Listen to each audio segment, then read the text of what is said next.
नमस्कार सभी दर्शकों, मैं दिलीप रोसे एवं राष्ट्रीय हसन आईएएस एकेडमी में आप सभी का हार्दिक स्वागत करता हूँ। शुभ प्रभात। और हमेशा की तरह आज के क्लास में हम एक विशेष बात पे ध्यान दिए जा रहे हैं। जैसे कि हमेशा कहा जाता है ये विश्व में कि सबसे बड़ा कौन, सबसे ऊंचा कौन, ऐसा वो कार्यस्थल जिस कार्यस्थल के जरिए से हर कोई इंसान अपने अपनी पहचान बनाता है, पहचान बढ़ाता है। वही कार्यस्थल के मुताबिक हमने अभी तक देखा, जैसा कि पुरातन काल की बात है, जहाँ पे राजा महाराजों का राज्य था, कोई गणतंत्र दिन नहीं था, जहाँ पे डिक्टेटरशिप थी। यह बहुत सारे दिन के पहले की बात है, जहाँ टोली टोलियां लेकर जमा कर रहते थे। ऐसे समय समाज के हर घटक के पास एक क्यूरियसली सब्जेक्ट रहता था कि सबसे बड़ा कौन। और ये बात हमेशा रही है इस जहान में कि मैं बड़ा, मैं बड़ा। लेकिन जिस तरह से वो पिछले वाला समाज या पिछले वाली सोसाइटी जो सैकड़ों साल पहले सोचते थे, उसके मुताबिक जो युद्ध जीत गया वही बड़ा होता था। जैसा कि हमने देखा, सिकंदर बख्त का भी एक सपना था जो पूरे विश्व को संभालना चाहता था। सिकंदर बख्त सबसे बड़ा बनना चाहते थे। दूसरी बात देखिए, इस विश्व को जीतने की इच्छा है, मंशा है, नेपोलियन बोनापार्ट ने भी रखी थी, जो चाहते थे कि पूरा विश्व मैं समेट लूं, सबका अधिपति मैं बनूं। लेकिन ऐसा लगभग होता नहीं। यहाँ पे एक ही बात आती है, अगर विश्व लेवल से देखा जाए तो सबसे बड़ा होता है यूनिवर्सल, सबसे बड़ी होती है कुदरत, जिसे निसर्ग कहा जाता है। लेकिन जब इंसानों ने अपने अपने राज्य का निर्माण शुरू किया, अपने अपने अस्तित्व का विचार विनिमय शुरू किया, ऐसे समय अपना गांव, अपना समाज, अपना एरिया संभालने वाला कोई ना कोई चाहिए, जिसके ऊपर बहुत सारे प्रकार की जिम्मेदारियां, जो विकास करने हेतु तत्परता दर्शाता है, जो ऐसा कार्यस्थल जिस कार्यस्थल पे वो सभी स्थितियां हैं, जो स्थितियां इंसान को बड़ा बना देती है। इसीलिए वो कार्यस्थल, वो इंसान कार्यस्थल पे कार्य करने वाला, जिससे बहुत सारा रिजल्ट होके आता है, उसे लगभग एक छोटे स्तर पर बड़ा माना जाता है।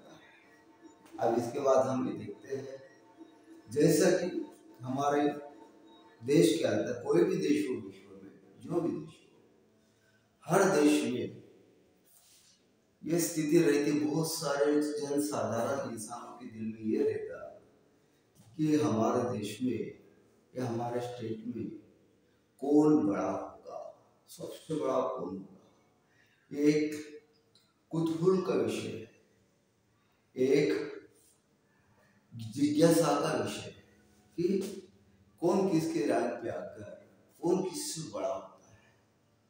तो देखिए, आज हम देखते हैं हमारे देश के अंतर्गत, भारत देश के अंतर्गत कार्यस्थल के मुताबिक बड़ों की क्या पहचान होती है।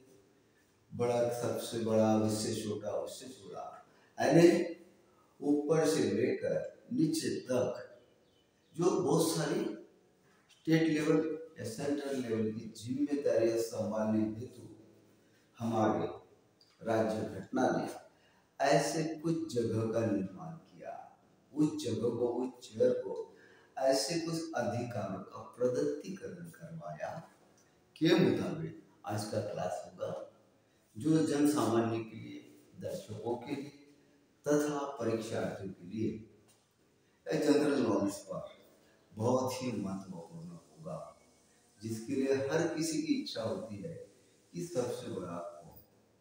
देखिए 1947 पहले हमारे यहाँ औपनिवेशिक शासन का कार्यकाल खंड था, विदेशियों का राज था। तब तक 1680 से लेकर 1946 तक या 47 तक, 15 अगस्त 1947 के पूर्व के दिन तक हमारे यहाँ राज्य कारभारी जो थे, उस समय की स्थिति अगर देखी जाए तो इस भारत देश में सबसे बड़ा नाम एक ही आएगा औपनिवेशिक शासन कार्यकाल में रानी एलिजाबेथ, जो सबसे बड़ी थी, जिनके द्वारा भेजे हुए वाइसरॉय हो, इसके बाद में गवर्नर जनरल हो, उनके द्वारा भेजे गए इंसानों के जरिए से ही हमारे देश में सेंट्रल लेवल से कारभार चलता था। अनेक गवर्नर थे, अनेक गवर्नर के गवर्नर जनरल थे, जो रानी एलिजाबेथ के बहुत ही नजदीकी सरकारी होते थे और उन्हें रानी एलिजाबेथ यहाँ बड़ा बनकर भिजवा देते थे ताकि यहाँ का कामकाज पूरे संभाल लिया जाए। जब हमने स्वतंत्रता पाई, हमारा देश स्वतंत्र हुआ, वो होने के बाद हमारे संविधान सभा के सदस्यों ने, संविधान सभा के जिन्होंने ड्राफ्टिंग कमेटी का निर्माण किया, उन सभी ने मिलाकर इस भारत देश में किस प्रकार से शासकीय, प्रशासकीय एवं सिविलाइजेशन में किस प्रकार की कौन से स्पॉट के चेयर को कितने अधिकारों का प्रदत्तीकरण करवाया जाए के संदर्भ में बड़े ब्रिलियंसी के साथ अधिकार दिलाए, कर्तव्य दिलाए, उसके बाद उतनी सारी जिम्मेदारियां भी उनके ऊपर दिलाई है। इसके मुताबिक अगर हमारे भारत देश में हर एक के दिल में एक जिज्ञासा रहती है कि सबसे बड़ा हमारे देश में कौन, उस सीने से ऐसा कौन, तो इसके बारे में आज हम देखते हैं कि हमारे भारत देश में हमारे संविधान कर्ताओं ने उन चेयर को, उस स्पॉट को, जो शासकीय हो, जो प्रशासकीय हो, गवर्नमेंटल हो, एडमिनिस्ट्रेशन हो, सिविलाइजेशन हो, इन सभी के लिए स्पेशलाइजेशन में चेयर्स का निर्माण किया, स्पॉट का निर्माण किया, एवं वहाँ पे कार्यकाल, कार्य एवं अधिकार तथा जिम्मेदारियां, रिस्पॉन्सिबिलिटी, ये सभी बातें वहाँ पे दिलाई के ओर से, के जरिए से भारत देश में सबसे बड़े कौन, ऊपर से लेकर नीचे तक, ऐसा माना जाता है। तो देखिएगा आज की इसमें हम कहते हैं सबसे ऊंचा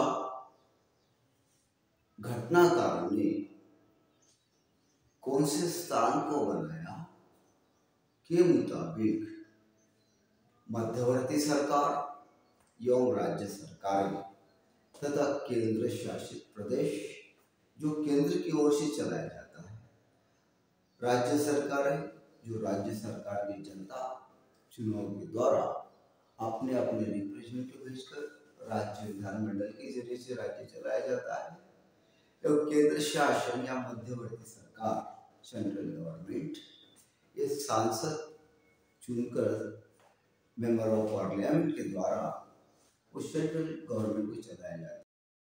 इन सभी से उपज यह सभी मिलाकर हमारे साधारणतः संविधानकर्ताओं ने संविधान में 26 स्थानों तक अति महत्वपूर्ण जिम्मेदारियां निभाने की खुर्जियां स्थापन की है। वैसे तो बहुत सारे पोस्टिंग्स है, बहुत सारे जिम्मेदारियां निभाने की रैंक्स है, लेकिन देश लेवल, राज्य लेवल या देश की ओर से ऐसे कोई केंद्र शासित प्रदेश है जहाँ पे केंद्र की ओर राज्य कारभार चलाया जाता है, वो स्थितियाँ ऐसा हमारे यहाँ लगभग मिला के 26 तक, कुल मिला के 26वां स्थान तक अत्यंत महत्वपूर्ण जिम्मेदारियां, जिसे बड़े में 1 नंबर का बड़ा, 2 नंबर का बड़ा, 3 नंबर का बड़ा, 4 नंबर का बड़ा, ऊपर से लेकर नीचे तक इस प्रकार से हमारे पास एक चैप्टर के मुताबिक अपना क्लास कर रहे हैं। तो देखिएगा, सबसे पहले वरीयता की तालिका, यानी वो नीचे से लेकर ऊपर, इसके अलावा ऊपर से लेकर नीचे तक एक सबसे बड़ा जिम्मेदारी पोस्ट होगा। उसके बाद लास्ट में ऐसे पोस्टिंग बहुत है, लेकिन लास्ट में देश लेवल, राज्य लेवल और केंद्र शासित प्रदेश लेवल जो संभालने वाले रैंक होते हैं, खुर्चियां होते हैं, वो 1 से लेकर 26 तक है। तो इसके बारे में हम देखते हैं क्या क्या बात होती है। तो प्रजासत्ताक गणतंत्रीय देश हमारा भारत देश है। हमारे भारत देश में लोकशाही के साथ साथ प्रजासत्ताक गणतंत्रीय, प्रजा का राज भी है, गण का भी राज है। इसके मुताबिक प्रजासत्ताक गणतंत्रीय देश भारत देश, भारत देश। इस भारत देश में संविधानकार ने या संविधान सभा ने किस तरह से 1 से लेकर 26 तक वो अनुक्रम लगाया, वरीयता का अनुक्रम। इनकी तरफ ये जिम्मेदारियां, जो सभी की जिम्मेदारी इनमें समाहित है, उसके नीचे वो जिम्मेदारी जो सभी की जिम्मेदारियां उनमें समाहित है, उसके मुताबिक आज देखते हैं हम। डियर स्टूडेंट, दर्शकों ख्याल रखिएगा, महत्वपूर्ण टॉपिक है और अत्यंत खुशियां वाला टॉपिक है, नॉलेज वाला टॉपिक है। सबसे पहले प्रजासत्ताक गणतंत्र देश भारत देश में सबसे बड़ी जिम्मेदारी का पोस्ट राष्ट्रपति जी का है। भारत में सबसे बड़ा कौन ऐसा जो कहा जाता है, संवैधानिक स्थितियों में भारतीय राज्य घटना में राष्ट्रपति के पोस्ट को, इस चेयर पे जो भी होगा, चेयर को सबसे बड़ा प्रजासत्ताक गणतंत्रीय भारत देश में सबसे बड़ा पोस्टिंग माना है, जो राष्ट्रपति जी, जिन्हें हेड ऑफ स्टेट भी कहलाया जाता है। आपको याद होगा, स्वतंत्रता प्राप्त करने के पूर्व हमारे देश में रानी एलिजाबेथ द्वारा भिजवाया गया जो भी इंसान गवर्नर जनरल के पोस्ट पर बैठा था, जैसा कि हमारे पास पहले मुंबई प्रांत, मद्रास प्रांत, कलकत्ता प्रांत, आगरा प्रांत, इलाहाबाद प्रांत, ये बहुत सारे प्रांत हैं। हर प्रांत में हमारे यहाँ गवर्नर है, और गवर्नर होने के बाद कलकत्ता प्रांत के जो प्रमुख थे उन्हें ही पहला गवर्नर जनरल बनाया गया था। सब गवर्नर जनरल के अधीन काम करते थे। उसी प्रकार से उस देश पे हमारे भारत के राष्ट्रपति जी स्वयं भारत प्रजासत्ताक गणतंत्र देश होने के नतीजे से जनता जनार्दन द्वारा प्रत्यक्ष अप्रत्यक्ष तौर पर जो जनता अपने विधानमंडल में राज्यों के एवं देश के पार्लियामेंट में रिप्रेजेंटेटिव भेजते हैं, उनके द्वारा निर्वाचित हुए भारत के राष्ट्रपति जी, ये सबसे बड़ी पोस्ट भारत देश में अगर होगी तो राष्ट्रपति जी की होगी, जो संवैधानिक है। भारत देश के संवैधानिक कार्य प्रमुख है, हेड ऑफ स्टेट इन्हें कहलाया जाता है।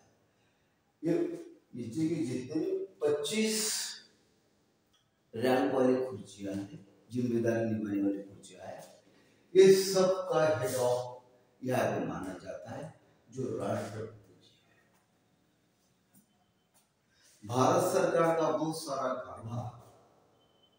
कारोबारी चाहे भले ही दूसरे हो, लेकिन कागजात पे दस्तावेज पे भारत के राष्ट्रपति जी के लिए या भारत के राष्ट्रपति की ओर से या कृत्य भारतीय राष्ट्रपति जी ऐसा लिखा जाता है। और उसके मुताबिक अंतर्गत निर्णय हो, देश के बाहर का निर्णय हो, देश का इंटरनेशनल लेवल स्तर का कोई भी निर्णय हो जो भारत देश के जरिए से आता है, वो हर चीज में महत्वपूर्ण ये पोस्ट होती है प्रेसिडेंट ऑफ इंडिया, राष्ट्रपति जी, भारत के राष्ट्रपति जी। इन्हें बहुत सारे अधिकार प्राप्त है, जैसे कि मैंने एक ही अल्फाज में कहा, हेड ऑफ स्टेट प्रजासत्ताक गणतंत्रीय भारत देश के संवैधानिक प्रमुख राष्ट्रपति जी, तो ख्याल में आया होगा आपके। और राष्ट्रपति जी जो प्रत्यक्ष तौर पर रिप्रेजेंटेटिव लोग भेजते हैं पार्लियामेंट में, राज्यों में, विधानसभाओं में, उनके द्वारा निर्वाचित होने के जरिए से पूरे भारतीय जनता का वोट्स पावर सांसद एवं विधानमंडल के सदस्यों द्वारा इनमें निहित होता है। इसीलिए देश के प्रमुख संविधान दृष्टिकोण से राष्ट्रपति जी है।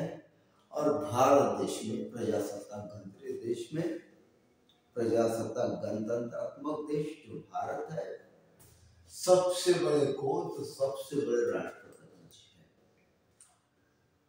उनके कार्यकाल खंड तक, ऐसा नहीं कि आज जो बैठे वो हमेशा के लिए रहेंगे, उनका जितना भी इस पोस्ट का जो भी कार्यकाल खंड होता है, वर्तमान स्थिति में भारतीय राष्ट्रपति जी का कार्यकाल खंड 5 साल का दर्शाया गया है। तो वर्तमान स्थिति में जो भी इस चेयर पे होंगे वो भारत देश में अपने कार्यकाल खंड तक सबसे बड़े के ऐसा संवैधानिक पोस्ट रखा गया है। आपके ख्याल में आया, शायद आपके ख्याल में आया होगा कि भारत देश में सबसे बड़ा कौन, सबसे बड़ा कौन, ये बड़ा उत्सुकता का विषय होता है, कुतूहलता का विषय होता है।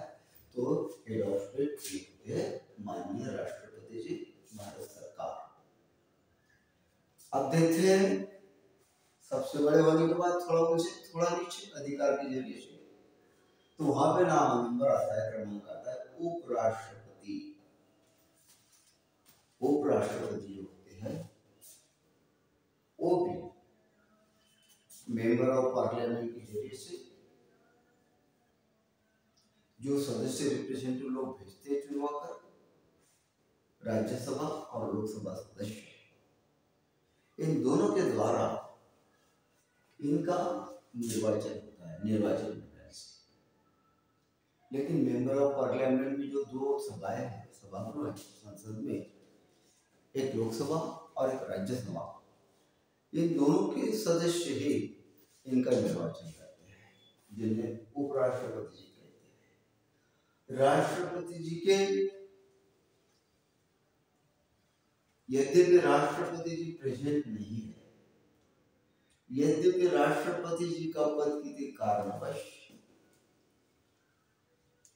किसी कारणवश खाली हो चुका है, यदि राष्ट्रपति जी कहीं छुट्टियां मनाने गए, यदि राष्ट्रपति का स्वास्थ्य सही नहीं चल रहा है, छुट्टियों पे एक विदेश में गए, ऐसे समय राष्ट्रपति पद का पूरा जिम्मा संभालने का काम उपराष्ट्रपति जी को रहता है। ऐसे समय जैसा कि आपको पता होगा, उपराष्ट्रपति जी राज्यसभा के पदेन सभापति होते हैं।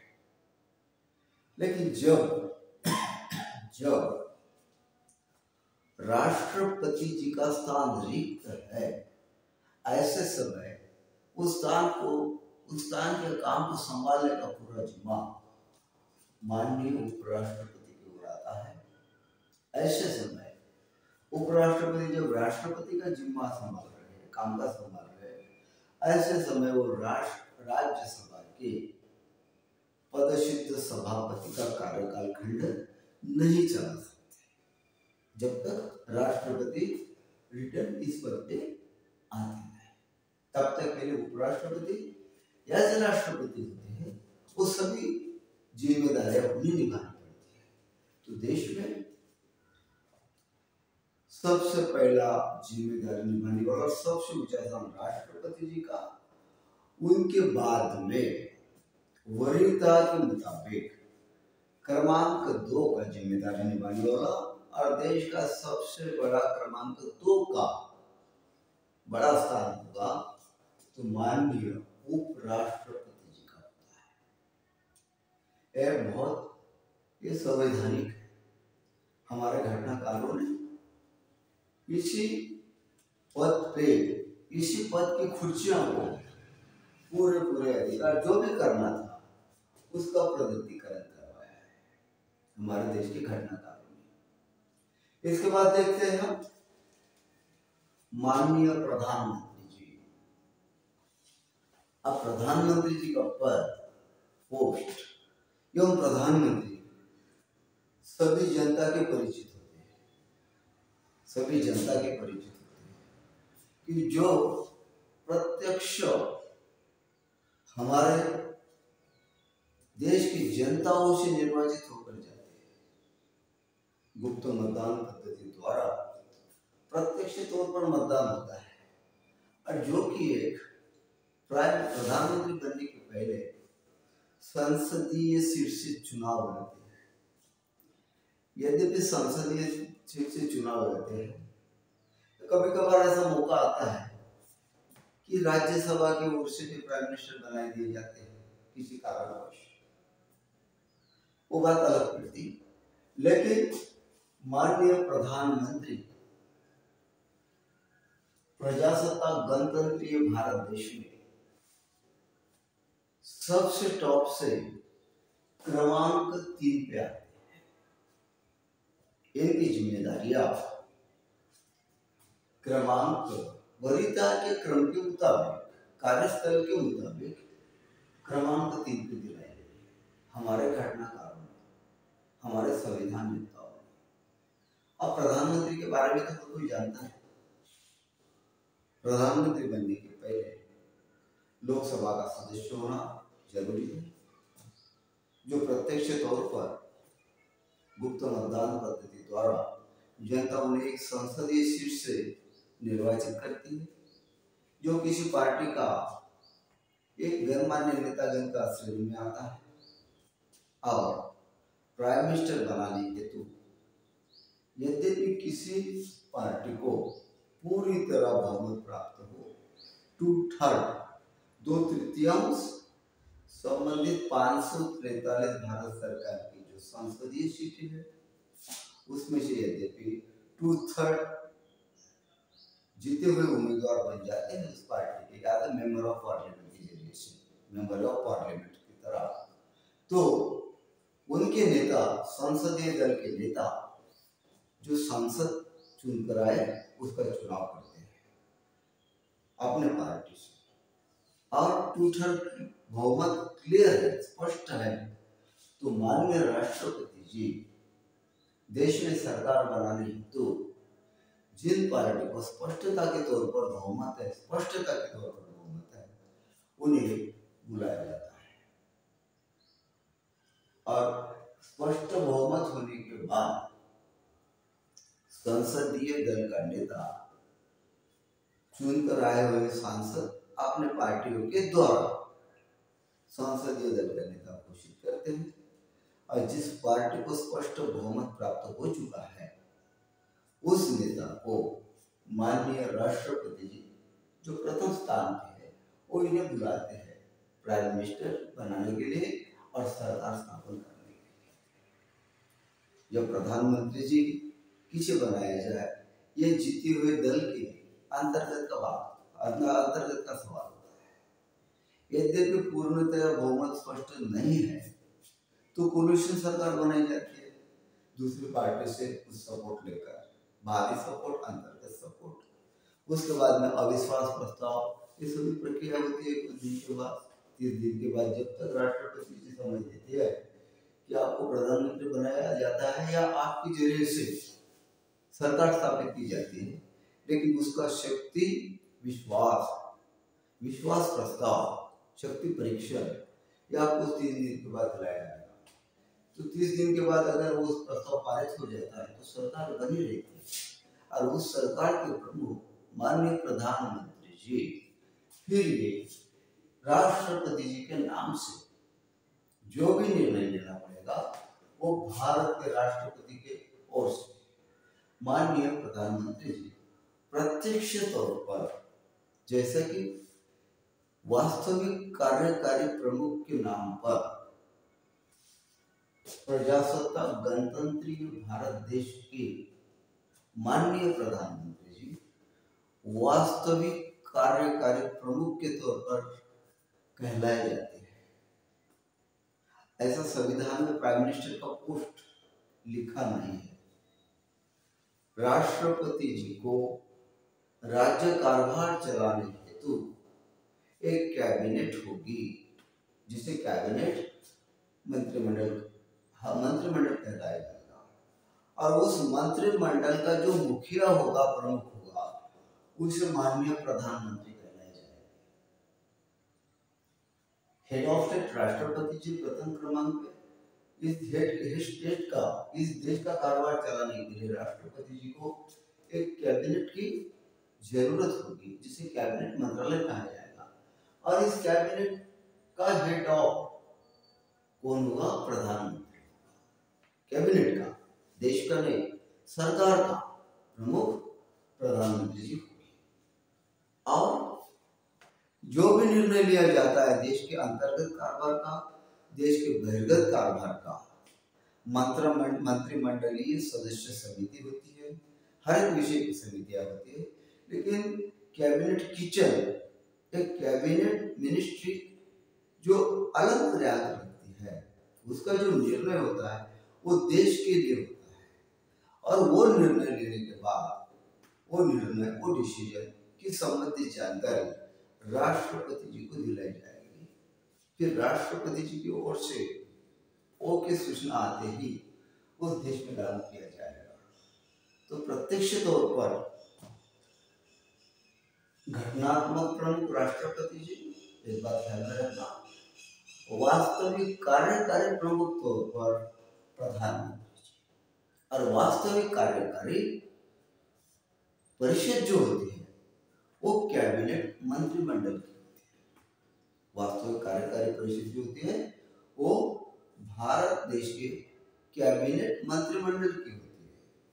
अब उसमें बहुत सारे दो तीन स्थितियां मंत्रिमंडल में, कैबिनेट किचन अलग, राज्य मंत्री अलग, उसके बाद में निचले स्तर वाले मिनिस्ट्री अलग और मंत्री परिषद होगी। लेकिन कैबिनेट किचन जो देश के लिए निर्णय लेती है, वो जो देश के किसी भी सब्जेक्ट के लिए निर्णय ले सकती है। उसमें कुछ मंत्री खासियत के तौर पर होते हैं, जैसे कि prime minister, home minister, finance minister, प्रतिरक्षा मंत्रालय, अर्थ मंत्रालय, ये सभी बातें होती है। तो उनका मुखिया ने जो निर्णय लिया, मंत्रिमंडल कैबिनेट किसी ने जो निर्णय लिया, वो निर्णय हमें उन्हें माननीय राष्ट्रपति को बताना होगा, या राष्ट्रपति जी पूछ सकते हैं के संदर्भ में के लिए क्या सोचा गया, क्या निर्णय लिया गया। तो ये सभी बातें माननीय प्रधानमंत्री जी वास्तविक कार्यकारी के प्रमुख के तौर पर करते हैं, लेकिन ये उनके लिए करते हैं जो हेड ऑफ स्टेट, जो भारतीय राष्ट्रपति जी है। स्वाक्षरी इनकी होने के बाद ही हर चीज लागू की जाती है। जैसे कि देश के लिए अगर कोई कानून बनाना है, देश के लिए विदेश नीति किस तरह से बनानी चाहिए, देश के लिए सामाजिक कल्याण हेतु किस तरह से कार्य करना चाहिए, आर्थिक स्थिति को संपन्नता की ओर किस तरह से ले जाना चाहिए, इस सभी जो भी स्थितियां हो, जो भी क्षेत्र हो, हर क्षेत्र में कैबिनेट की ओर से जो निर्णय लिया जाता तो राष्ट्रपति तक भिजवा दिया जाता। अब ऐसा सपोज मान लीजिए कि किसी विषय पे देश के अंतर्गत कार्यवाही करने हेतु किसी विषय पे लॉ बनाना है, कायदा बनाना है, तो कायदे की प्रक्रिया वो होती है। लोकसभा सदस्य एक तो सरकार की ओर से अपना प्रस्ताव पारित रखते हैं, या खासी विधेयक भी लोकसभा के सदस्य रख सकते हैं, लेकिन सरकार की ओर से रखा गया, सरकार की ओर से प्रस्ताव रखने का मतलब होता है सरकार में विद्यमान मंत्री की ओर से रखा गया प्रस्ताव। अगर वो रखते हैं तो उस प्रस्ताव को पारित करने के बाद उसकी 3-4 प्रक्रिया होती है। वो 4 प्रक्रिया निपटने के बाद राज्यसभा की तरफ भिजवाया जाता है प्रस्ताव। वो मसूदा अगर राज्यसभा से पारित हो चुका है या नहीं हुआ है, एक केवल धन विधेयक छोड़कर, धन विधेयक लोकसभा की ओर से पारित होने के बाद राज्यसभा से पारित हो चुका ये माना जाता है। उसके बाद वो जब लोकसभा वापस आता है तो उसका पक्का करने हेतु राष्ट्रपति जी की तरफ लोकसभा की ओर से भेजा जाता है। बाद में उसका रूपांतर कायदा में होकर वो एडमिनिस्ट्रेशन सेक्टर में दिलाया जाता है। तो इसका मतलब ये हुआ कि देश के प्रति, देश के अंदर या देश के बाहर क्षेत्र में जो भी उचित निर्णय लिए जाएंगे, जो भी कार्रवाई प्रत्यक्ष तौर पर कराई जाएगी, प्रधानमंत्री और उसके अंडर में चलने वाले मंत्रिमंडल के जरिए से, उस सभी का मूल्य राष्ट्रपति के पोस्ट के लिए होता है। इसलिए माननीय प्रधानमंत्री प्रजासत्ताक भारत गणतंत्रीय देश में तीसरे रैंक में माने जाते हैं, तीसरे क्रमांक पे ये पद माननीय प्रधानमंत्री जी की चेयर या माननीय प्रधानमंत्री जी का पद जो देश विदेश के लिए कार्य करते, प्रत्यक्ष तौर पर, वास्तविक तौर पर ये क्रमांक 3 में आता है। इसके बाद देखते हैं हम चौथी बारी किसकी, चौथा नंबर किसका मिलेगा। जो जिम्मेदारियां निभाने वाले हैं, जिनको संवैधानिक स्थितियां प्राप्त है, वो है राज्यों के राज्यपाल। जैसे कि हमने आपसे पहले कहा था, रानी एलिजाबेथ सभी गवर्नर के ऊपर एक गवर्नर जनरल भेज देती थी, वो प्रमुख होते थे। उसी प्रकार, उसी स्तर से राज्यों के राज्यपालों का नंबर चौथा लगता है, जो वरीयता के मुताबिक। ये चौथा नंबर क्या होता है, राज्यों के राज्यपाल के ऊपर जिनकी नियुक्ति माननीय राष्ट्रपति जी करते हैं, वो अंतर्गत बातें अलग होती हैं। गृह मंत्रालय की ओर से नामों की लिस्ट जाएगी, जो बातें हैं वो टेक्निकल बातें अलग है, लेकिन वरीयता के क्रम के मुताबिक राज्यों के राज्यपाल अपने कार्यक्षेत्र के राज्य में जिस राज्य को इन्हें राज्यपाल नियुक्त करके राष्ट्रपति जी की ओर से भिजवाया गया है, उस राज्य के राज्य को संभालने के लिए राज्यपाल के पद पे से, इस पोस्ट से वो चौथे नंबर पे आते हैं। जैसे कि भारत देश के अंतर्गत 28 या 29 जो भी घटक राज्य है, उन सभी घटक राज्यों के ऊपर राज्यपाल की नियुक्ति होती है और वो नियुक्ति देश के फर्स्ट रैंक वाले करते हैं, राष्ट्रपति जी करते हैं, और राज्यों के राज्यपाल चौथी श्रेणी में आते हैं, जिन्हें दिलाया हुआ राज्य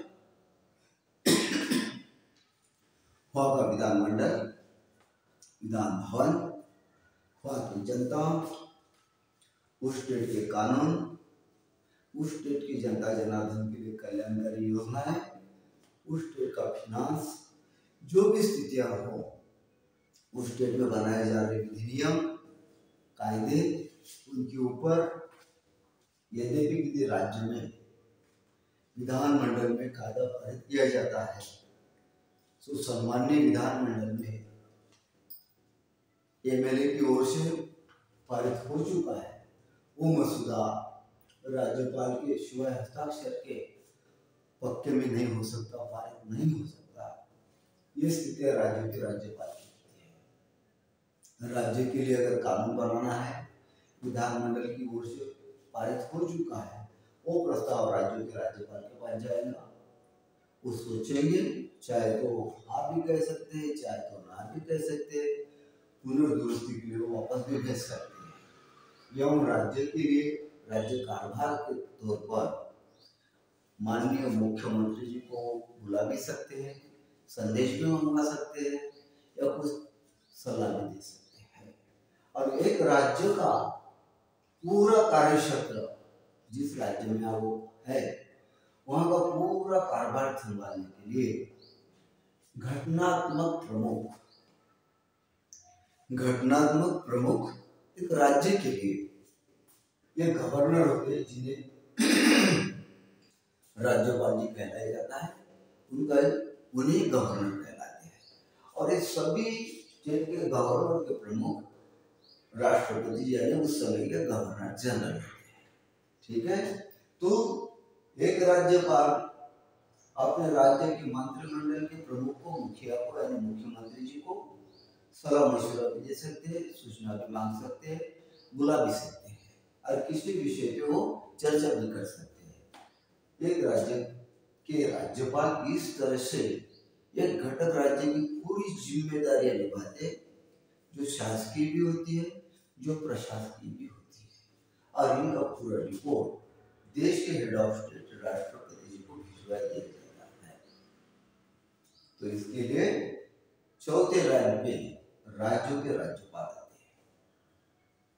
ये बहुत बड़ा नॉलेज है, ख्याल में रखिएगा।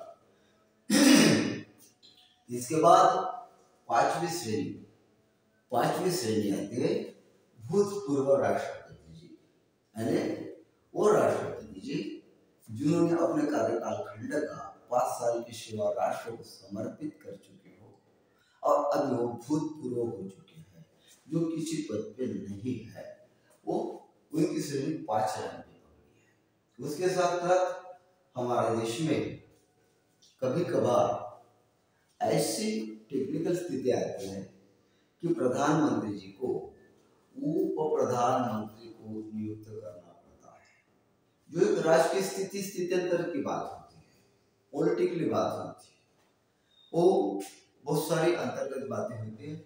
ऐसे समय जब उप प्रधानमंत्री की पोस्ट निर्माण करते हैं, ऐसा संविधान में उप प्रधानमंत्री का पोस्ट लिखा नहीं है, वो संबंधित राज्य दल, संबंधित पॉलिटिशियन पार्टियां, उनके जरिए से निहित नेसेसिटी के मुताबिक ये पद का निर्माण होता है, और वो करते हैं। तो देश के रैंक में भूतपूर्व राष्ट्रपति 5 और उसका थोड़ा नीचे जो कार्यरत होंगे, वो प्रधानमंत्री होते हैं, जो कार्यरत है, वो प्रधानमंत्री 5 पद होते हैं। जैसा कि किसी कारणवश माननीय प्रधानमंत्री जी प्रेजेंटेशन नहीं दिला पा रहे, स्वास्थ्य के कारण किसी अन्य कोई स्थितियां हो या पद खाली हो, ऐसे समय प्रधानमंत्री जी का कार्य वो प्रधानमंत्री संभालते हैं। इनके ऊपर ये जिम्मेदारी आती है, जो बहुत बड़ी जिम्मेदारी है। वास्तविक कार्यकारी प्रमुख की जिम्मेदारियां माननीय प्रधानमंत्री जी, अगर वो नहीं है किसी कारणवश, ऐसे समय वो प्रधानमंत्री यद्यपि पद भरा हो, यद्यपि ये पद निर्माण कराया गया हो, कुछ समय के लिए भर चुका हो, ऐसे अवेलेबल है, तो वो प्रधानमंत्री जी का कार्यभार संभालते हैं। ये भी देश में 5 क के मुताबिक वो प्रधानमंत्री जो कार्यरत है वर्तमान स्थिति में, उनकी रैंक आती है। इसके बाद देखते हैं भारत के मुख्य न्यायाधीश, जिनकी रेंज 6वें स्थान पे, घटना निर्माण कानूनी इनके रेंज 6वें स्थान पे रखा है। भारत के मुख्य न्यायाधीश का मतलब क्या हुआ? सुप्रीम कोर्ट के मुख्य न्यायाधीश, सब न्यायाधीश। भारत के मुख्य न्यायाधीश सबसे बड़ा हमारा कोर्ट सिस्टम में सुप्रीम कोर्ट है, और सुप्रीम कोर्ट उच्चतम न्यायालय भी कहलाया जाता है, सर्वोच्च न्यायालय भी कहलाया जाता है, सुप्रीम कोर्ट भी कहलाया जाता है। और उनका मुख्य न्यायाधीश जो भी वर्तमान स्थिति में हो, उसे 6वीं रैंक दिलाई है हमारे भारतीय घटना कानून प्रगतिकरण कर रहा है। उस जिन्हें न्यायालयीन सेक्टर में पूर्णतः स्वायत्तता दिलाई गई। न्यायालयीन सेक्टर के अंतर्गत, न्याय प्राधिकरण के अंतर्गत, न्याय क्षेत्र के अंतर्गत भारत के मुख्य न्यायाधीश न्याय क्षेत्र में फर्स्ट होते हैं। इनका निर्णय के बाद भारत में ऐसी कोई न्यायाधिकरण की व्यवस्था नहीं, सिवाय हेड ऑफ स्टेट को छोड़कर। जैसा कि मतलब मान लिया जाए, भारत के मुख्य न्यायाधीश की ओर से यानी सुप्रीम कोर्ट की ओर से अगर रिजल्ट आया कि किसी एक इंसान को फांसी पे चढ़ाया जाए, इसके बाद तो कोई न्यायाधिकरण में कोई बात है नहीं, न्याय क्षेत्र में सिवाय इनके निर्णय का कोई है नहीं, वहां पे समाप्त हो जाता है। लेकिन अगर हेड ऑफ स्टेट राष्ट्रपति जी चाहते हैं कि जिन्हें सुप्रीम कोर्ट ने फांसी की शिक्षा दिलाई है, अगर वो शिक्षा का भोगने वाला माननीय राष्ट्रपति से अपील करता है, दया की भीख मांगता है, दया का अर्ज करता है, तो इसके बाद भी सुप्रीम कोर्ट के रिजल्ट के बाद भी कुछ ऐसे विशेष स्थितियां हैं, विशेष प्रावधान है जो राष्ट्रपति जी संभाल सकते हैं। दया का अर्ज, मर्सी एप्लीकेशन यद्यपि राष्ट्रपति के पास हम भेजते हैं, तो राष्ट्रपति जी संविधान में तज्ञ की ओर से सलाह लेकर जो भी निर्णय ले सकते हैं। एक बात इतनी है, बाकी भारत के मुख्य न्यायाधीश के ऊपर न्यायदान क्षेत्र में कोई व्यवस्था नहीं है, दिलाया हुआ निर्णय मान्य करना पड़ेगा। इसके बाद उनकी श्रेणी में आते हैं लोकसभा के अध्यक्ष। लोकसभा के अध्यक्ष, लोकसभा का मतलब संसदीय शासन प्रणाली में राज्यसभा एवं लोकसभा, ये 2 सभाएं होती है। लोकसभा के अध्यक्ष, जैसा कि भारत शासन ने फिलहाल में वर्तमान स्थिति में 543 सीटों का आवंटन रखा है। मेंबर ऑफ पार्लियामेंट का चुनाव गुप्त मतदान पद्धति द्वारा प्रत्यक्ष तौर पर जनता स्वयं करती है। जो पार्लियामेंट में चले जाते हैं, वहां पे लोकसभा का अध्यक्ष होता है। लोकसभा के 543 निर्वाचित होकर आए हुए उम्मीदवार your by the president of India की ओर से 2 एंग्लो इंडियन बिठाए जाते हैं। टोटल मिला के 545 सदस्य को, वो सभा को, कामकाज को संभालने के लिए लोकसभा के अध्यक्ष जी की चुनाव होते हैं, नियुक्ति होती है, जो राष्ट्रपति जी करते हैं। लोकसभा के अध्यक्ष के चुनाव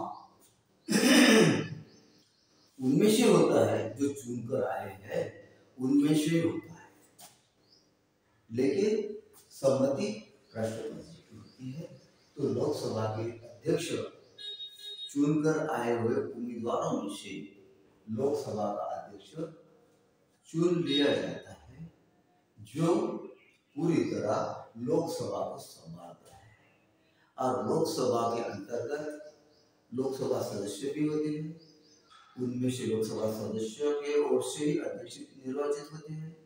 और उसके बाद लोकसभा अध्यक्ष को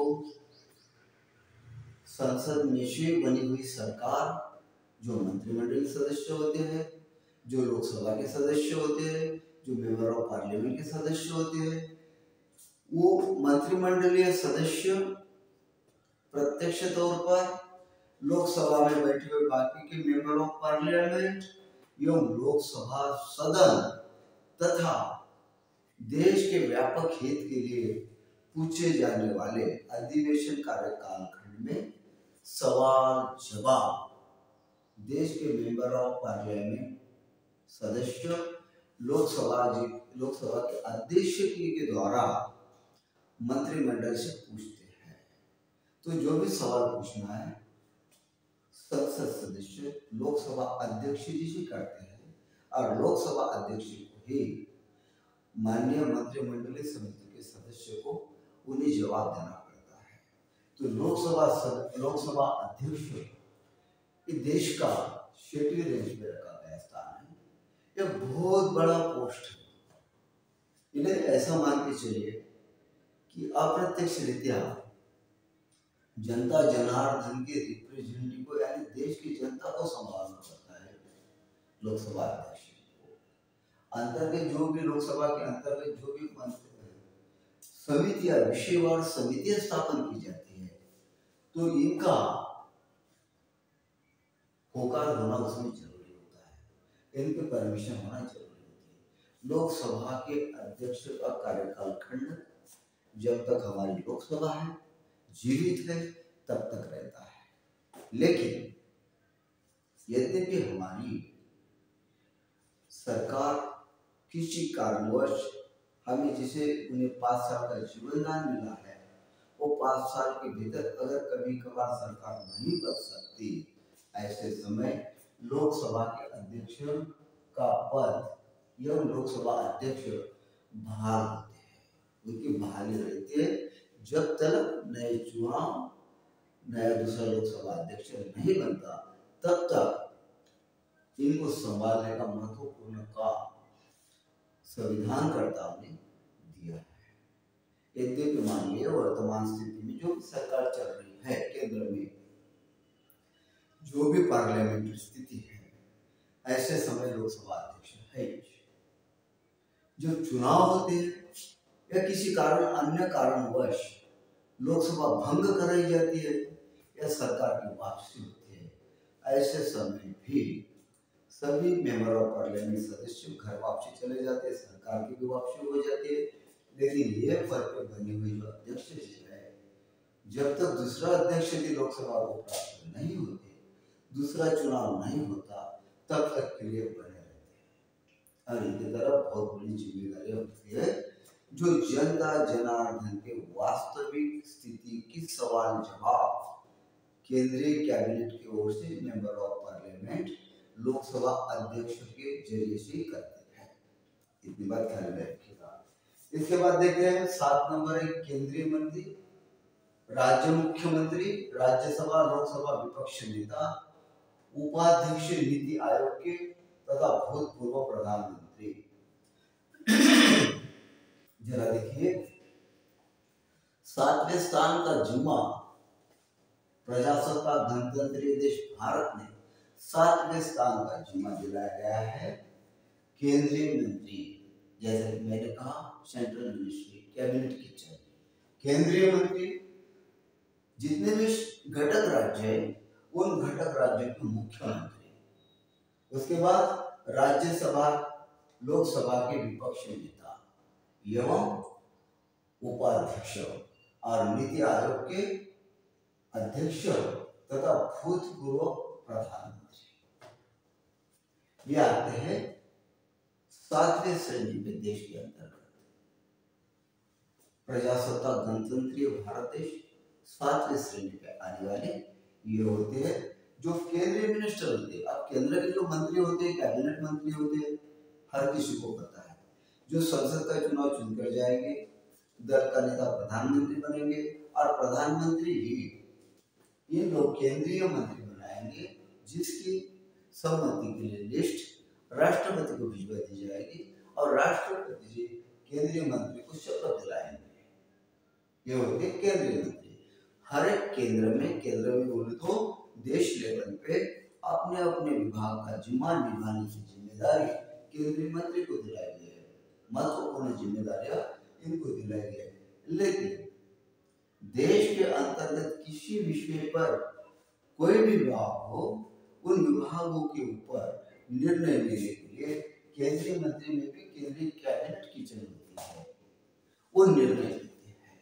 इतनी बात ख्याल में रखना। और इनके ही श्रेणी में जो केंद्र में कैबिनेट में एक विभाग का मंत्री है, उसके ही रैंक में, उसके बराबरी में हमारे एक राज्य का मुख्यमंत्री जी भी हो सकता है।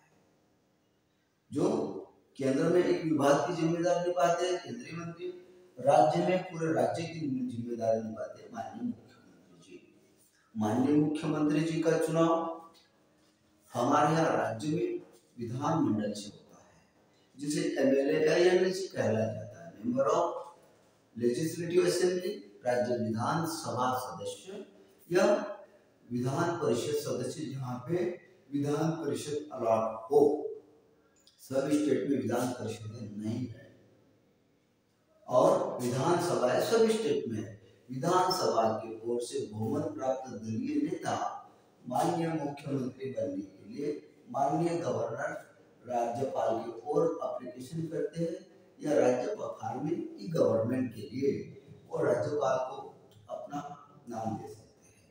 और राज्यपाल के जरिए से माननीय मुख्यमंत्री जी जो विधानसभा के नेता है, बहुमत दल प्राप्त, उन्हें माननीय राज्यपाल बतौर मुख्यमंत्री राज्य के नियुक्ति पत्र दिलाते हैं। उसके बाद माननीय मुख्यमंत्री जी अपने स्टेट के लिए, अपने राज्य के लिए एक कैबिनेट तैयार करते हैं, मंत्रिमंडलीय सदस्य समिति तैयार करते हैं, जो राज्यपाल जी उस लोकसभा उस राज्य के मंत्रीगण को शपथ दिलाते हैं। ये हो गए माननीय मुख्यमंत्री जी और उनका कार्य। उसके बाद देखते हैं राज्यसभा लोकसभा विपक्षी नेता। राज्यसभा में सत्ताधारी पार्टी के नेता होते हैं, विपक्ष पार्टी के नेता होते हैं। लोकसभा में सत्ताधारी पार्टी के नेता होते हैं, विपक्ष के नेता होते हैं। ये जो नेता पद है दोनों सदनों का, राज्यसभा का नेता पद हो विपक्ष पार्टी का या लोकसभा का नेता पद हो विपक्ष पार्टी का, ये दोनों भी केंद्रीय मंत्री, राज्य के मुख्यमंत्री, इनके रेंज में आते हैं, इनके रैंक में आते हैं, जो देश की जनता के व्यापक हित के लिए बनते हुए कानून को सपोर्ट देना या अपोज करना, एडमिनिस्ट्रेशन के लिए चलाए जा रही स्थितियां जो सही है या गलत है, टीका टिप्पणी करना। ये लोकसभा में विपक्षी नेता, उपाध्यक्ष, लोकसभा में विपक्षी नेता, राज्यसभा में विपक्षी नेता, विपक्ष पार्टी का काम होता है कि सरकार किस तरह से कामकाज कर रही है, सरकार की ओर से क्या गलतियां हो रही है, उस गलती के ऊपर टीका टिप्पणी करना, उसको संभालने के सुझाव देना या विरोध भी दर्शाना समय पे, ये इन दोनों के कार्य होते हैं जो केंद्रीय मंत्री, राज्यों के मुख्यमंत्री, इनकी श्रेणी में ही आते हैं। ये बात ध्यान में रखना। इसके बाद देखते हैं हम उपाध्यक्ष नीति आयोग। नीति आयोग देश के लिए अच्छी स्थितियां निर्माण कराने हेतु, देश को संभालने हेतु, देश की चलाने हेतु नीति आयोग की जरूरी होती है। और देश को किस तरह से फाइनेंशियल सेक्टर में डेवलप किया जाए, देश को सोशल वेलफेयर स्थिति में डेवलप किया जाए, किस तरह से आगे लिया जाए, यह जो भी संबंधित स्थितियाँ व्यापक स्तर पर होती है उसको संभालने के लिए सुचारू रूप से ढंग से नीति आयोग की निर्मित होती है जो गवर्नमेंट करती है, जिसका उपाध्यक्ष होता है। उपाध्यक्ष की पोस्ट भी केंद्रीय मिनिस्टर के या राज्य के मुख्यमंत्री के लेवल पे होती है। उसके बाद देखते हैं भूतपूर्व प्रधानमंत्री। जैसे कि हमारे देश में जो भी प्रधानमंत्री हो चुके हैं कार्यकाल खंड में वास्तविक तौर पर वो क्रमांक 3 पे थे। अब भूतपूर्व होने के बाद काम का संभालने के बाद अपनी सेवा अपने निष्ठा देश को समर्पित करने के बाद जब वो काम से अलग होते हैं उन्हें भूतपूर्व प्रधानमंत्री कहलाया जाता है। और ये भूतपूर्व प्रधानमंत्री भी केंद्रीय मंत्री राज्य के मुख्यमंत्री के रैंक में भी होते हैं, जिन्हें 7वां स्थान दिलाया गया है। उसके बाद देखते हैं हम साथ में को आता है। को भारत रत्न से सम्मानित व्यक्ति, भारत रत्न से सम्मानित व्यक्ति जो होते हैं जिन्हें भारत रत्न प्राप्त होता है, जो विशेष कार्य स्तर के लिए, जो विशेष कार्य प्रणाली के लिए, जिससे समाज का बहुत सारा व्यापक तौर पर हित निहित हो, किसी कार्य क्षेत्र में उन्हें भारत रत्न दिलाया जाता है। वो 7 क के रेंज में आते हैं, देश के सबसे ऊंचे ऊंचे कोडाई लिए है। इसके बाद देखते हैं भारत स्थित विदेशों के राजदूत, राष्ट्रमंडल देशों के उच्चायुक्त। विदेश के कुछ जैसा कि एम्बेसडर होते हैं, राजदूत होते हैं भारत देश के अंतर्गत, सभी देश के जिन देशों के साथ सही संबंध है उन देश के नागरिक के हमारे यहाँ पे कुछ कार्यवश आते हैं। यह उन देशों के साथ हमारे कुछ व्यापारिक, सांस्कृतिक, आर्थिक, औद्योगिक अनेक प्रकार के संबंध होते हैं, जो संबंध संभालने के लिए उनका एक कार्यालय हमारे देश के अंतर्गत आता है। उन्हें कहते हैं भारत स्थित विदेशों के राजदूत होते हैं, जो राजदूत के तौर पर हमारे देश में रहते हैं, राष्ट्रीय राजधानी में। और राष्ट्रमंडल देशों के कुछ उच्चायुक्त होते हैं, जितने देशों का राष्ट्रमंडल बना है उन देशों के कुछ उच्चायुक्त हमारे देश में होते हैं। उन्हें देश के अति विशिष्ट रैंक में 8वें स्थान पर रखा गया है। ये बात ख्याल में रखिएगा।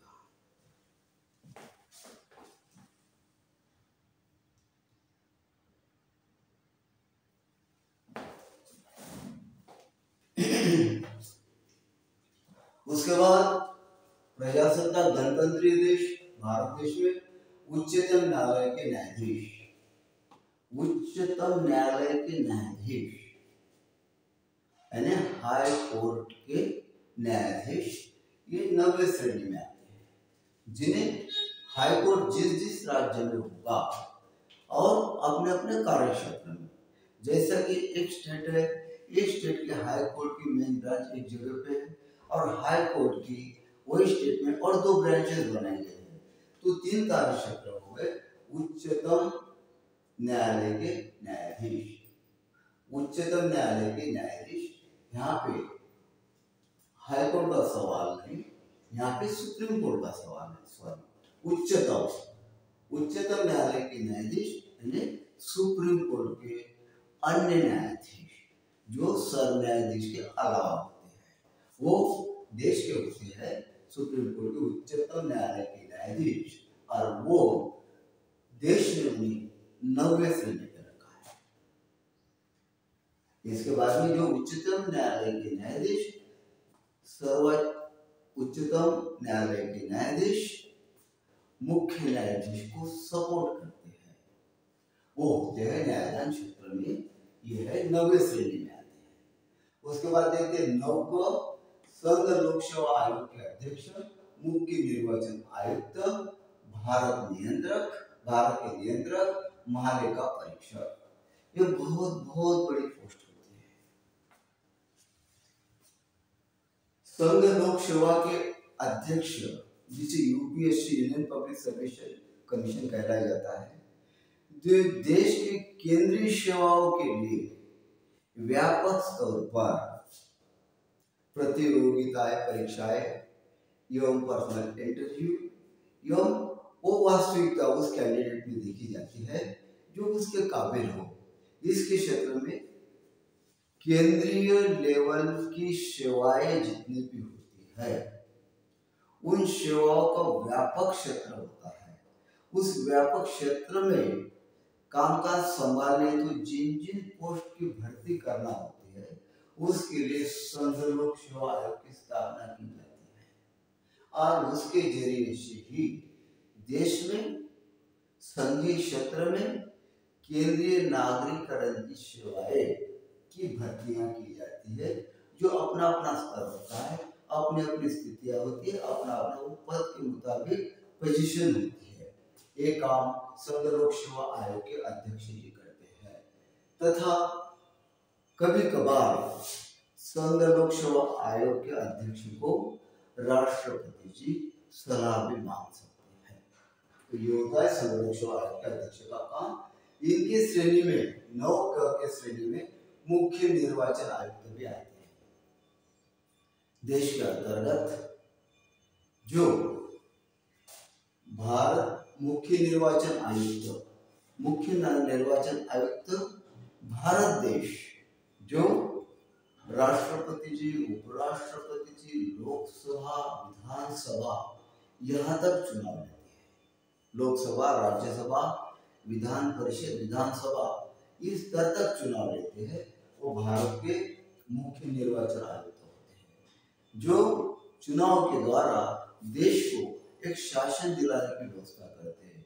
जो चुनाव के द्वारा देश को शासन दिलाने के बाद उसके अधीन देश का विकास हो सकता है, एक सेटलमेंट प्राप्त होता है, स्थायित्व प्राप्त होता है, वो होते हैं मुख्य निर्वाचन आयुक्त का कार्य।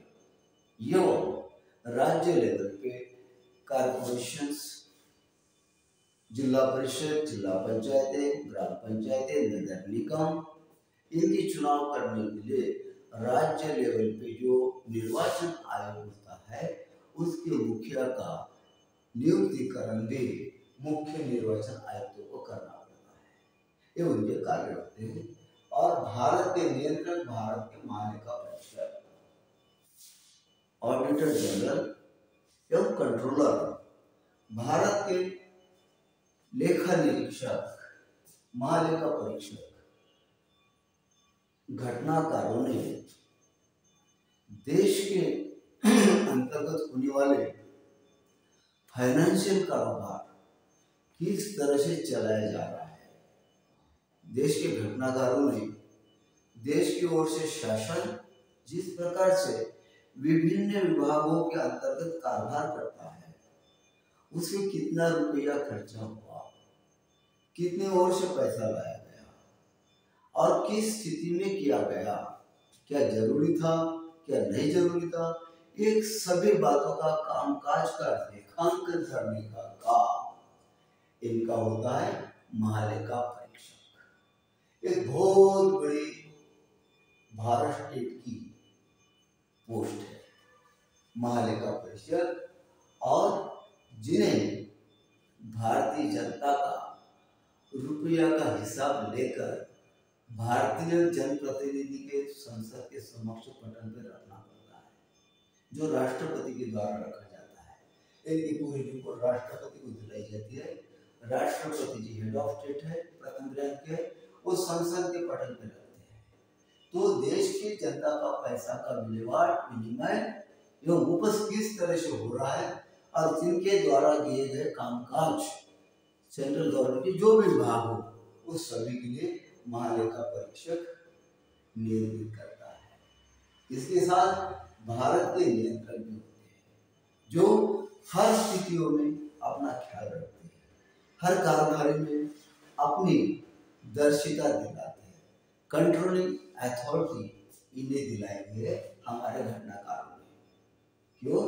भारत के नियंत्रक भारत सरकार के ऊपर भी नियंत्रण ला सकते हैं हिसाब किताब के जरिए से, जिन्हें अपने काम का इसका पूरा रिपोर्ट हेड ऑफ स्टेट राष्ट्रपति को देना पड़ता है और राष्ट्रपति जी वो देश की जनता के सामने रखने के लिए जनता का रिप्रेजेंटेशन जिस लोकसभा में दिया जाता है उसके पटल पर रखते हैं। तो इसके द्वारा क्या हो रहा क्या नहीं हो रहा, ये सभी स्थितियां देश के आम जनता तक पहुंचे, इसलिए पद निर्माण हो चुका है जो प्रत्यक्ष तौर पर जिम्मेदार होते हैं। 10वें रैंक आते हैं राज्यसभा के उप सभापति, राज्य के उप मुख्यमंत्री, लोकसभा के उपाध्यक्ष, नीति आयोग के सदस्य और केंद्रीय राज्य मंत्री। ये 10वें रैंक में आते हैं।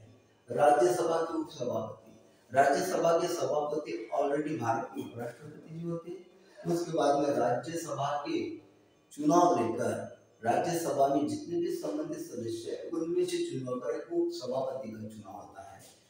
वो चुनाव उसे निर्वाचित करके उप सभापति होते हैं, जो राष्ट्रपति उपराष्ट्रपति से जब छुट्टियां पे होते हैं, किस कारण उस पद नहीं संभाल पाते, उस समय राज्यसभा के उप सभापति उस कामकाज को संभालते हैं।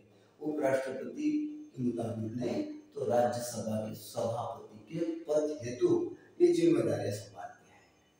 उसके बाद राज्यों के उप मुख्यमंत्री, यदि राज्य के मुख्यमंत्री किसी कारणवश अवेलेबल कामकाज करने हेतु नहीं है, उनके अनुपस्थिति में राज्य के उप मुख्यमंत्री कामकाज संभालते हैं। लोकसभा के उपाध्यक्ष उसी तरह, यदि लोकसभा अध्यक्ष नहीं है तो लोकसभा के उपाध्यक्ष कामकाज संभालते हैं। नीति आयोग के सदस्य, नीति आयोग के उपाध्यक्ष अलग श्रेणी में आते हैं और नीति आयोग के जो सदस्य मंडल होता है वो मंडल 10वें रैंक में है देश के। और उसके साथ केंद्रीय राज्य मंत्री, जैसा कि मैंने आपसे कहा था, केंद्रीय कैबिनेट, केंद्रीय किचन कैबिनेट और केंद्रीय राज्य मंत्री और केंद्रीय उप मंत्री जो भी हो, तो केंद्रीय राज्य मंत्री या उप मंत्री केंद्र के होते हैं, वो 10वें श्रेणी में आते हैं।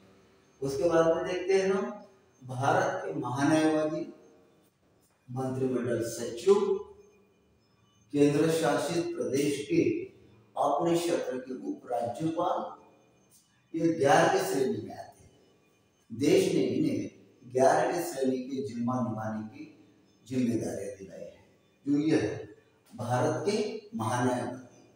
जब भारत सरकार के साथ और सर्वोच्च उच्चतम न्यायालय के साथ यदि भी किसी विषय पे खटकाव आता है या भारत देश के ओर से, भारत सरकार की ओर से, भारत जनता की ओर से अगर कोई न्यायालय कामकाज हो, उसे संभालना हो, तो वो भारत के महान्यायवादी ये काम संभालते हैं और इस बहुत बड़ी पोस्ट होती है।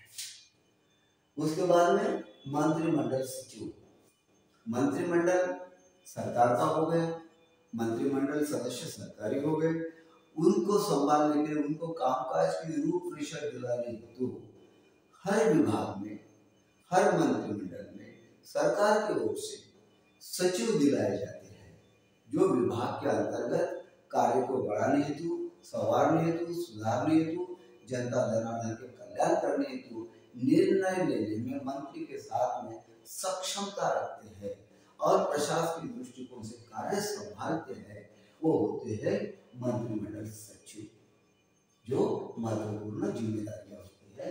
ये 11वीं श्रेणी में आते हैं। केंद्र शासित प्रदेश के अपने क्षेत्र के उपराज्यपाल, केंद्र शासित कुछ ऐसे प्रदेश है जहाँ पे विधानसभाएं नहीं है, जो केवल राष्ट्रपति के द्वारा चलाए जाते हैं, तो वहाँ पे संभालने के लिए एक उप राज्यपाल या नायब राज्यपाल दर्जा का पद हमारे घटनाकारों ने निर्माण किया है। वो भारत के राष्ट्रपति की ओर से नियुक्तिकरण होकर वो संभालते हैं केंद्र शासित प्रदेश, जिन्हें उप राज्यपाल नायब राज्यपाल कहते हैं, वो होते हैं, वो 11वीं श्रेणी में आते हैं। इसके बाद देखते हैं उसकी नीचे वाली श्रेणी, बहुत जिम्मेदारी है। 12वीं श्रेणी में आते हैं क्षेत्रीय अथवा समांतर के सेनाध्यक्ष। अब आपको पता है देश के अंतर्गत 3 प्रकार का सेना स्तर है, एयर है, सामुद्रिक है और भूतल है। ये तीनों सेनाओं के सेनाध्यक्ष जिसकी नियुक्तियां वरिष्ठता के मुताबिक भारत के राष्ट्रपति जी करते हैं, या ये तीनों सेनाध्यक्ष भारत के राष्ट्रपति जी के सहयोगी होते हैं, जो देश को संभालने के लिए तीनों भी सेनाध्यक्ष अपनी नितांत निष्ठा देश के प्रति समर्पित करते हैं और सेना के द्वारा ही देश को संरक्षण प्राप्त होता है, वो आते हैं हमारे यहाँ क्षेत्रीय अथवा समान रैंक के सेनाध्यक्ष 12वीं श्रेणी में आते हैं। भारत स्थित विदेश के पूर्णाधिकारी मंत्री एक 13वीं रैंक और तैयार करेंगे जो भारत स्थित विदेश के जो लोग होते हैं, जैसा कि मैंने कहा था कि राजदूतों की श्रेणी अलग आती है और किसी विषय के संदर्भ में विदेश से हमारे यहाँ पे कोई मंत्री लेवल का इंसान आता है, पूर्व मंत्री लेवल का इंसान आता है किसी विशेष क्षेत्र में निर्णय लेने के लिए, चर्चाएं करने के लिए, तो वो होते हैं भारत के विदेश के पूर्णाधिकारी मंत्री। उनको घटनाकारों ने 13वीं श्रेणी दिलाएंगे। उसके बाद 14 श्रेणी में कौन आता है? राज्य विधानमंडल के अध्यक्ष, सभापति, उच्च न्यायालय के मुख्य न्यायाधीश अपने क्षेत्राधिकार में। अब देखिए राज्य विधानमंडल के अध्यक्ष यानी जैसे कि जो भी स्टेट है उस स्टेट में विधानसभा है, विधान परिषद है, विधान परिषद के प्रमुख को विधान परिषद सभापति कहलाया जाएगा और विधानसभा के अध्यक्ष को विधानसभा अध्यक्ष, जिसका नाम है राज्य विधानमंडल के अध्यक्ष, जो जनता जनार्दन के द्वारा एमएलए के तौर पर चुनकर आते हैं अपने स्टेट में। उसके बाद उस पद का निर्वाचन किया जाता है उस सभागृह से, वो होते हैं हमारे राज्य विधानमंडल के अध्यक्ष, जिन्हें राज्य की जनता के प्रतिनिधि और राज्य की सरकार में बैठे हुए मंत्री, इन दोनों को भी अपनी बात पूछना है। यदि वे राज्य के एमएलए को किसी क्षेत्र में अधिवेशन समय वार्तालाप कर रही तो राज्य विधानमंडल के अध्यक्ष जी करेंगे और मिनिस्टर अगर संबंधित घटक राज्य सरकार का मंत्री जवाब देना चाहते हैं तो वो भी राज्य विधानमंडल के अध्यक्ष की ओर इशारा करके बुलाएंगे।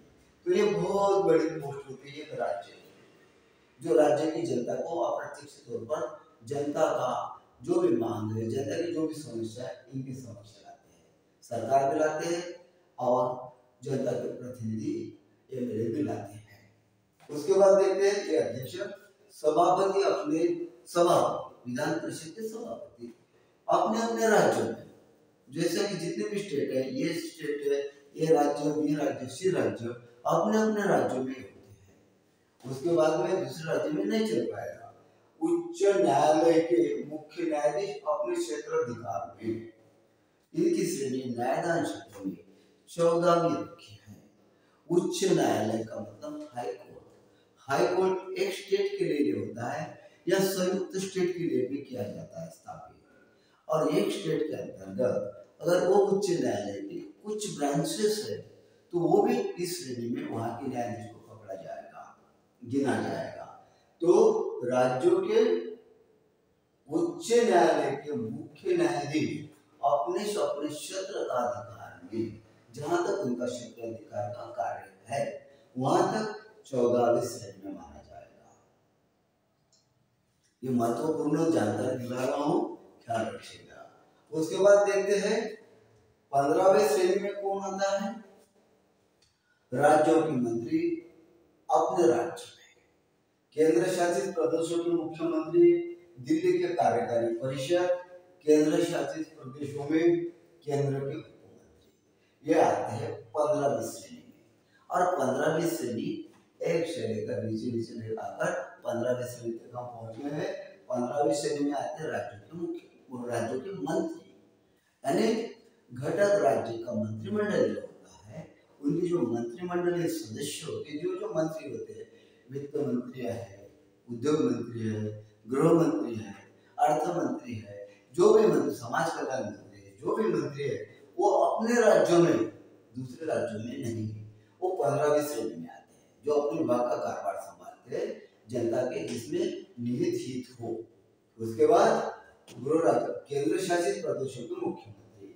अब केंद्र शासित प्रदेश माना कि दिल्ली भी है, पौंडीचेरी भी है, वहां पे विधानसभा भी है, वहां पे जो विधानसभा की ओर से मुख्यमंत्री पद दिलाए जाते हैं, वो मुख्यमंत्री पौंडीचेरी हो दिल्ली हो जो केंद्र शासित भी है और विधानसभा भी है, वहां के मुख्यमंत्री 15वीं श्रेणी में आते हैं। इसके बाद देखते हैं हम मुख्य कार्यकारी पार्षद दिल्ली के जो होते हैं वो भी इसमें आते हैं, और केंद्र शासित प्रदेशों में केंद्र के उप मंत्री, जैसा कि केंद्र का कार्यभार संभालने तो केंद्र अपना मिनिस्टर, अपना इंसान, नायक राज्यपाल, उसी प्रकार मुख्यमंत्री भी बनकर रह सकते हैं। वो होता है 15वीं श्रेणी का, जो केंद्र की ओर से केंद्र शासित प्रदेशों में भेजा है वो। उसके बाद देखते हैं लेफ्टिनेंट जनरल समांतराल सेनाध्यक्ष, हमारे देश की सबसे जिम्मेदारी निभाने वाले, जो संरचनात्मक दृष्टिकोण से हो, संरक्षण करते हो, देश को संभालते हो, देश की जनता को रक्षण देते हो, ऐसी स्थितियां लेफ्टिनेंट जनरल एवं समांतराल वाले सेनाध्यक्ष, जो सैनिक शासन होते हैं, जो सैनिक प्रशासन होते हैं, जो सैनिक विभाग के मुताबिक उनकी आखिरी होती है, वो हमारे घटनाकारों ने 16वीं रैंक पे रखा है हमारे देश के अंतर्गत।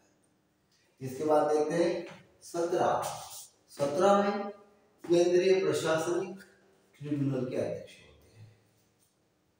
केंद्रीय प्रशासनिक ट्रिब्यूनल के अध्यक्ष के ऊपर बहुत बड़ा जिम्मा होता है।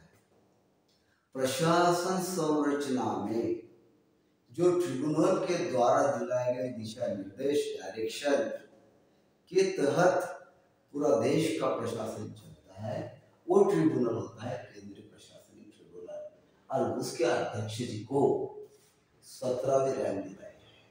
उसके बाद अल्पसंख्यक आयोग के अध्यक्ष, राष्ट्रीय अनुसूचित जाति जनजाति आयोग के अध्यक्ष और राष्ट्रीय अनुसूचित जाति आयोग के अध्यक्ष एवं उच्च न्यायालय के अवर न्यायाधीश, इन्हें 17वीं श्रेणी दिलाई गई है। तो जरा देखते हैं क्या होता है। अल्पसंख्यक आयोग के अध्यक्ष, देश के अंतर्गत सभी प्रकार के लिए एक आयोग बनाया गया है, जाति न्याय, उसके जो अध्यक्ष होते हैं वो 17वीं श्रेणी में आते हैं। जैसा कि अल्पसंख्यक आयोग के अध्यक्ष देश के अंतर्गत किसी विशेष वस्तु स्थिति के मुताबिक अल्पसंख्यक जिन्हें माना गया है, उनका विकास करने, उनको संभालने के लिए आयोग बनाया गया है, उनके अध्यक्ष 17वीं श्रेणी में आते हैं। राष्ट्रीय अनुसूचित जाति आयोग, राष्ट्रीय अनुसूचित जाति आयोग जो बनाया गया है, जो उस सेक्टर में आने वाले सभी घटक, सभी स्थितियां और उनका विकास करने के लिए अध्यक्ष जी कार्यरत होते हैं, उनको भी 17वीं श्रेणी में। और राष्ट्रीय जनजातीय आयोग के अध्यक्ष, ये भी उसी प्रकार से होते हैं, जो अपने विभाग में पूरी तरह विकास के लिए कार्य करते हैं, उनका भी होता है। इनकी श्रेणी में उच्च न्यायालय के और न्यायाधीश, हाई कोर्ट में और न्यायाधीश होते, जो न्यायदान क्षेत्र में रहते हैं कार्यरत, उनको भी 17वीं श्रेणी में लाया है। उसके बाद देखते हैं 18वीं रैंक किसको कहते हैं, जो अत्यंत महत्वपूर्ण जिम्मेदारी निभाने वाले देश के 26 रैंक में से राज्य विधानमंडल के उपाध्यक्ष, उप सभापति, राज्यों के राज्य मंत्री, केंद्र शासित प्रदेशों के मंत्री अपने राज्य में, ये 18वीं श्रेणी में आते हैं। जैसे कि देखिए, राज्य में विधानमंडल के उपाध्यक्ष, उप सभापति, विधान परिषद के उप सभापति, विधानसभा के उपाध्यक्ष। जब विधानसभा के उपाध्यक्ष नहीं है तो उसके जगह पे एक कामकाज संभालते हैं। जब विधान परिषद के सभापति नहीं है तो उनके एब्सेंटी में उप सभापति कामकाज संभालते हैं। तो इसकी श्रेणी तो राज्य के लिए होती है, राज्यों का कार्यभार संभालने के लिए होते हैं, वो 18वीं श्रेणी में आते हैं। उसके बाद देखते हैं हम राज्यों के राज्य मंत्री, अपने अपने राज्य में कैबिनेट मिनिस्ट्री होती है, राज्य मंत्री होते हैं, उप मंत्री होते हैं, जो राज्य लेवल के होते हैं। राज्य लेवल के राज्य मंत्री हो या उप मंत्री हो, इनको यहाँ पे हमारे 18वीं रैंक में लाया गया है। उसके बाद में केंद्र शासित प्रदेशों के मंत्री अपने राज्य में, केंद्र शासित प्रदेश है जो भी है, जितने भी जहाँ पे विधानसभाएं नहीं है, जहाँ पे मुख्यमंत्री नहीं है, ऐसी जगह पे अगर मिनिस्टर लेवल का कोई आदमी वहाँ पे कामकाज संभालने को भिजवाया तो उन्हें हमारे देश ने 18 रैंक दिलाया है। इसके बाद देखते हैं 19वीं रैंक केंद्र शासित प्रदेश के मुख्य आयुक्त, राज्य के उप मंत्री, केंद्र शासित प्रदेश के विधान सभा उपाध्यक्ष। केंद्र शासित प्रदेश के मुख्य आयुक्त, जहां पे ऐसी स्थिति है कि नायब राज्यपाल भी नहीं लगा सकते, विधानसभा भी नहीं लगा सकते, चुनाव नहीं हो सकता, वो स्थितियां नहीं है। ऐसी जगह पे केंद्र शासित प्रदेश में केंद्र की ओर से मुख्य आयुक्त चीफ कमिश्नर को भिजवा दिया जाता है, जो उस प्रदेश का पूरा जिम्मा निभाता है। वो आते हैं हमारे 19वीं रैंक में। उसके बाद राज्य के उप मंत्री या राज्य मंत्री लगभग एक ही श्रेणी में आते हैं, और केंद्र के शासित प्रदेश के विधानसभा उपाध्यक्ष। केंद्र शासित प्रदेश जैसे कि पौंडीचेरी है, दिल्ली है, वहां पे अगर विधानसभा होगी तो वहां पे विधानसभा के अध्यक्ष नहीं है फिलहाल में वर्तमान स्थिति, वैसी स्थिति को संभालने के लिए केंद्र शासित प्रदेश राज्य विधानसभा के उपाध्यक्ष कामकाज चलाते, उन्हें 19वीं रैंक में रखा गया है। उसके बाद सबसे विशेष बात, जो देश की जनता ने गुप्त मतदान पद्धति द्वारा प्रत्यक्ष तौर पर मतदान के जरिए संसद में भिजवाया है, हमारे अपने रिप्रेजेंटेटिव बतौर हमारे लोकसभा मतदार संघ का काम संभालने हेतु जिन्हें सांसद कहलाया जाता है, वो सांसद की श्रेणी हमारे घटनाकार ने 20 स्थान पे दिलाए, ये 20 नंबर में आते हैं, जिन्हें आपके लोकसभा मतदार संघ के क्षेत्र का विकास, उसको संभालना, उसका विकास करना, कोई जनता जनार्दन की स्थितियों को सुचारू रूप से चलाना, तथा इसके साथ साथ देश के लिए भी कानून निर्मित स्थितियों में सहयोग देना, देश को संभालना, देश के लिए कार्य करना और सब मिलजुल के विचार विनिमय करना, ये पूरा कार्य संसद सदस्य की तरफ आता है, वो 20वें श्रेणी में आते हैं। 20वें श्रेणी का महत्वपूर्ण स्थितियों में आते हैं। इसके बाद देखते हैं 21वीं श्रेणी किसको दिलाई है हमारे देश ने। 21वीं श्रेणी दिलाई हमारे देश ने आर्मी कमांडर,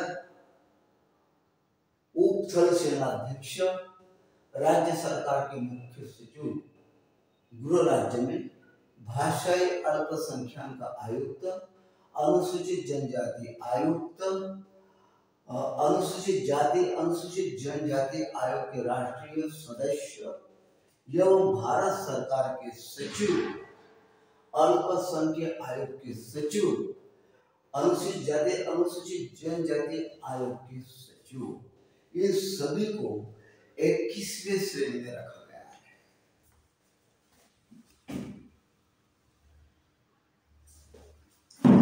और देखिए आर्मी कमांडर, जिनको संरक्षण का जिम्मा दिलाया देश का, जो उस क्षेत्र में काम करते हैं, वो थल सेनाध्यक्ष उनकी जगह अगर किसी कारणवश वो नहीं है, वो प्रेजेंट नहीं है, वैसे समय वो थल सेनाध्यक्ष यानी हमारे जमीन की मिलिट्री उसको संभालने में उसका स्थान 21 में दिलाया गया है। राज्य सरकार के मुख्य सचिव अपने गृह राज्य में, जैसा कि किसी घटक राज्य के स्टेट गवर्नमेंट में मुख्य सचिव होते हैं, जो मंत्रिमंडलीय सचिवों का पूरा कारभार, राज्य का पूरा कारभार, सभी विभाग का जिसके अंतर्गत चलता है, वो बड़ा टेबल होता है मुख्य सचिव। और मुख्य सचिव ये एक घटक राज्य में एक अत्यंत महत्वपूर्ण पद निर्मित है, जिनको राज्य का कारभार चलाने तो विभिन्न मंत्रालयों के द्वारा भी अपनी अपनी जिम्मेदारी शेयर करनी पड़ती है। वो होते हैं मुख्य सचिव अपने राज्य में, जो प्रशासनिक क्षेत्र में मुख्यमंत्री जी के बाद दूसरे श्रेणी में अपने राज्य में ये मुख्य होती है, मुख्य सचिव। इसके बाद भाषाई अल्पसंख्यक आयुक्त, भाषाई संख्यक आयोग जो बनाया गया है उसके आयुक्त आते हैं। अनुसूचित जाति हो, अनुसूचित जनजाति हो, इन सभी के अनुसूचित जाति के आयुक्त, अनुसूचित जनजाति के आयुक्त और अल्पसंख्यक भाषाई क्षेत्र के आयुक्त, ये भी एक ही श्रेणी में आते हैं, जिन्हें प्रशासनिक कार्य करना पड़ता है अपने अपने क्षेत्र में, अपने अपने क्षेत्र के विकास के लिए। इसके बाद अनुसूचित जनजाति अनुसूचित जाति आयोग राष्ट्रीय सदस्य, इनके अध्यक्ष ऊपर वाली श्रेणी में और इनके सदस्य 21वीं श्रेणी में आए। उसके बाद भारत सरकार के सचिव, अल्पसंख्यक आयोग के सचिव, अनुसूचित जनजाति आयोग के सचिव, ये सभी 21वीं श्रेणी में आते हैं। और भारत सरकार के सचिव ये भी 21वीं श्रेणी में आते हैं, जो सचिव कार्य प्रणाली संभालते ऑफिशियल। इसके बाद देखते हैं 22वीं श्रेणी किसको दिलाई गई है। राष्ट्रपति के सचिव, प्रधानमंत्री के सचिव। देखिएगा, ख्याल रखिएगा, महत्वपूर्ण सब्जेक्ट है। राष्ट्रपति के सचिव एवं प्रधानमंत्री के सचिव, जो राष्ट्रपति जी का सचिवालय चलाते हैं, जो प्रधानमंत्री जी का सचिवालय चलाते हैं, जो वास्तविक कार्यकारी प्रमुख है, जो घटनात्मक कार्यकारी प्रमुख है हमारे देश के प्रथम श्रेणी के राष्ट्रपति के सचिव, जो घटनात्मक प्रमुख है, उनके सचिव 22वें श्रेणी में रखा गया है। प्रधानमंत्री के सचिव जो सरकार के प्रमुख है, वास्तविक कार्यकारी प्रमुख है, जिनके सचिव, जिनके ऊपर बहुत बड़ी जिम्मेदारियां होती है एडमिनिस्ट्रेशन सेक्टर में, इन दोनों महाशयों के द्वारा लिए गए निर्णय लेने के लिए जो भी स्थितियां होती है, जो कार्यकाल खंड होता है, जो भी पद्धतियां होती है, उन सभी की अमल बजावनी कराने हेतु राष्ट्रपति के सचिव, प्रधानमंत्री के सचिव, ये बहुत बड़े देश की जिम्मेदारियां अक्सर होते हैं, जिनकी श्रेणी सरकार ने या घटना का कानून 22वीं रखी है। ध्यान रखिएगा। 23वें श्रेणी में आती है लेफ्टिनेंट जनरल। ये रक्षणात्मक दृष्टिकोण से उनकी श्रेणियां उनके एडमिनिस्ट्रेशन से उनकी 23 में आती है, जिन्हें देश का संरक्षण का जिम्मा देना है। 24वें श्रेणी में आते हैं भारत सरकार के अपर सचिव, अतिरिक्त सॉलिसिटर जनरल, राज्यों के महाधिवक्ता, टैरिफ आयोग के अध्यक्ष, निदेशक, केंद्रीय अन्वेषण ब्यूरो, महानिदेशक, सीमा सुरक्षा बल, निदेशक, केंद्रीय अन्वेषण ब्यूरो, महानिदेशक, सीआरपीएफ, निदेशक, खुफिया ब्यूरो। ये 24वीं श्रेणी में रखे गए हैं, जो देश के अंतर्गत एवं बाहरगत बातों की जिम्मेदारी निभाती है, स्थितियों की जिम्मेदारी निभाते हैं, कामकाज की जिम्मेदारी निभाते हैं, एडमिनिस्ट्रेशन सेक्टर की जिम्मेदारी निभाते हैं, जो देश के लेवल पे है। तो इसमें ध्यान रखते हैं भारत सरकार के अपर सचिव, अपर सचिव, सचिव के बाद में अपर सचिव, सचिव को सहायता करना, उद्देश्य लेवल पे ये भारत सरकार के अपर सचिव है, जिनके रैंक 24 में रखी गई है। उसके बाद सॉलिसिटर जनरल, सॉलिसिटर जनरल आप समझ चुके होंगे, सॉलिसिटर के सब्जेक्ट में इस जनरल को काम करना पड़ता है, जो केंद्र लेवल पे होता है, जो देश के लिए होता है। उसके बाद राज्यों की महाधिवक्ता, राज्य महाधिवक्ता का मतलब होता है राज्य सरकार के न्यायालय क्षेत्र में कार्य करने वाले। न्यायालय क्षेत्र supreme court, high court, district न्यायालय, ये बात अलग, न्याय प्राधिकरण अलग, लेकिन राज्य सरकार के कुछ न्यायदान क्षेत्र में अगर कार्य करना है, जैसे कि राज्यों को संभालने के लिए अपना महाधिवक्ता चाहिए, कोर्ट कचहरी का कामकाज संभालने के लिए, तो इनके लिए इनकी नियुक्ति होती है और राज्यों के हित के लिए होते हैं, जो कानूनी तौर पर कार्य करते हैं, ये राज्यों के महाधिवक्ता 24वें रैंक में आते हैं। टैरिफ आयोग के अध्यक्ष 24वें। उसके बाद देखते हैं निदेशक केंद्रीय अन्वेषण ब्यूरो CBI।